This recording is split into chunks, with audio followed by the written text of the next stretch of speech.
Hello travellers, so today we're going to be taking a look at the Able Carry Max backpack, which I did previously do a review on, but this is the new Cordura Ripstop version. So you can see that the pattern is slightly different. This one here is the X-Pac, and you can see by the X-Pac material. So as you can see, this is the X-Pac material, and this one here is the Cordura Ripstop. Now, not sure if it's picking that up, but the Cordura Ripstop has a much finer, small grid pattern on it. And of course, my favorite feature is that the Cordura Ripstop is actually 200 grams or about 7 ounces lighter than the X-Pac material. They are both slightly water resistant, as you can see here. In a rain shower, water will drip off like this. It will still get into the seams on both bags. And you can see here, but in a quick downpour you can see that the drops just come off. So this one I have here is the X-Pac material, but what I did earlier was I folded the excess strap up into the elastic here, and it keeps it nice and dangle free. I think I did it with this side, but it must have fallen out, but it's just a matter of folding up and putting it under the elastic there. This one here is the Cordura Ripstop. I do feel like I can already feel that that's a bit lighter. I have a pillow in each one just to give it a bit of shape. But even without the pillow, the good thing about the Max is that it tends to keep its shape, and it does tend to stand up reasonably well because of that A-frame on the bottom here. So taking a look at the back here, you'll see there are some slight differences. This is the ripstop, and you can see that they have used this ripstop on the straps. You can actually see the difference there on these straps, especially in this part with the sunlight here. So this is, both of these sections are the same material, which is a nice Cordura ripstop.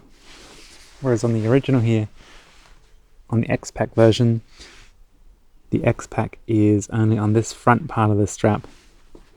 The inner strap both have the same mesh, which is very comfortable, and one of the things I really like about the Able Carry backpacks is that their straps are some of the most comfortable, especially when the bags are fully packed. And the other good thing you can see about the Able Carry is how they kind of stand up on their own, which is something that is very nice.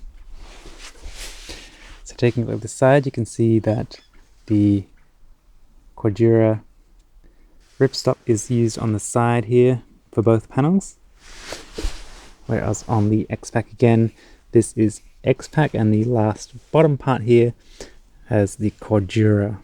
So taking a look at the bottom of the bags now, you can see that this has the nice Ripstop material, whereas this one uses the Cordura, and I'm guessing that's probably due to something about the wear. So I will do an update later when I've used this one more to see how the ripstop's holding up. But it feels very nice. Maybe slightly more slippery, but I feel like it will still hold up really well. Alright, taking a look at the other side, the very large drink bottle holder. And you can see again, they have used ripstop here for this rear panel and here. Whereas here they have the Cordura on this back paneling part, whereas the front is the X-Pac. Okay, so again we have the ripstop and the Cordura. Let's take a look at the insides now.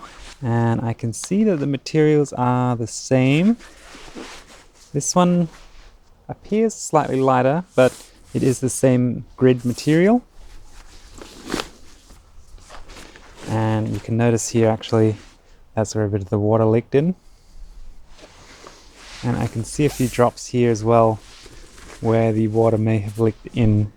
So that just goes to show that the outer material is water resistant, but it will still seep in the stitched areas because it isn't tape sealed.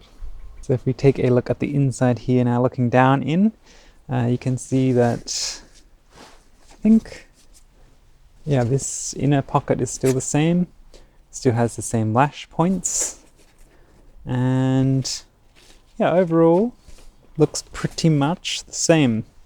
So yeah, it's really just the outer material in those sections that I mentioned that is different. Again, I do much prefer the Ripstop version because of the lighter weight. So I think one of the other things about the different material is that, as you can see here, the X-Pac tends to pick up scuffs easier. Let me see if I can get that. It seems to pick up scuff marks and stuff like that easier, whereas the Ripstop seems to brush off cleaner and easier. The other thing here is that the Cordura they use on the bottom picks up a lot of hair and dust. As you can see, that's my cat's hair there. Whereas the Ripstop, it's still smooth and those things don't stick to it in the same way that they do to the Cordura. So just taking a look at the inner paneling here, the tech section is both still the same, and again it's slightly lighter but the same material, as I can see there. Now one of my favorite things about the Able Carry backpacks is that they have an internal foam plate here, which you can easily remove. You can just pull it straight out, and doing so I believe removes about 100 grams from the weight of the bag. So this bag is 1.6 kilos empty, and removing this makes it 1.5. So I think the total capacity of this bag is 30 litres, and so 1.5 for a 30-litre bag that has all the functions and build quality of this one makes it very nice in my opinion. So just taking that sheet out, you can see that it is a nice bit of firm foam. Now you don't have to have this in, it just keeps the bag a bit more rigid. As you can see now that I have done that, it does still stand up on its own when it's packed, but it doesn't have quite the same rigidness on the rear section there, as you can see. The other cool thing about these Able Carry backpacks is that inside this zippered section where the sheet is kept, there's a bit of a hidden pocket here, and it's Velcro and it goes down about the size of a passport. So if you did need to hide some extra cash cards or something in there, you can put it in that pocket and it becomes hidden once that's zipped up. So that is it, a quick comparison about the differences of these new materials. If you have any questions or want to know anything else specific, just leave a comment below and I'll get back to you as soon as possible. Thank you so much for watching, and I'll see you in the next one.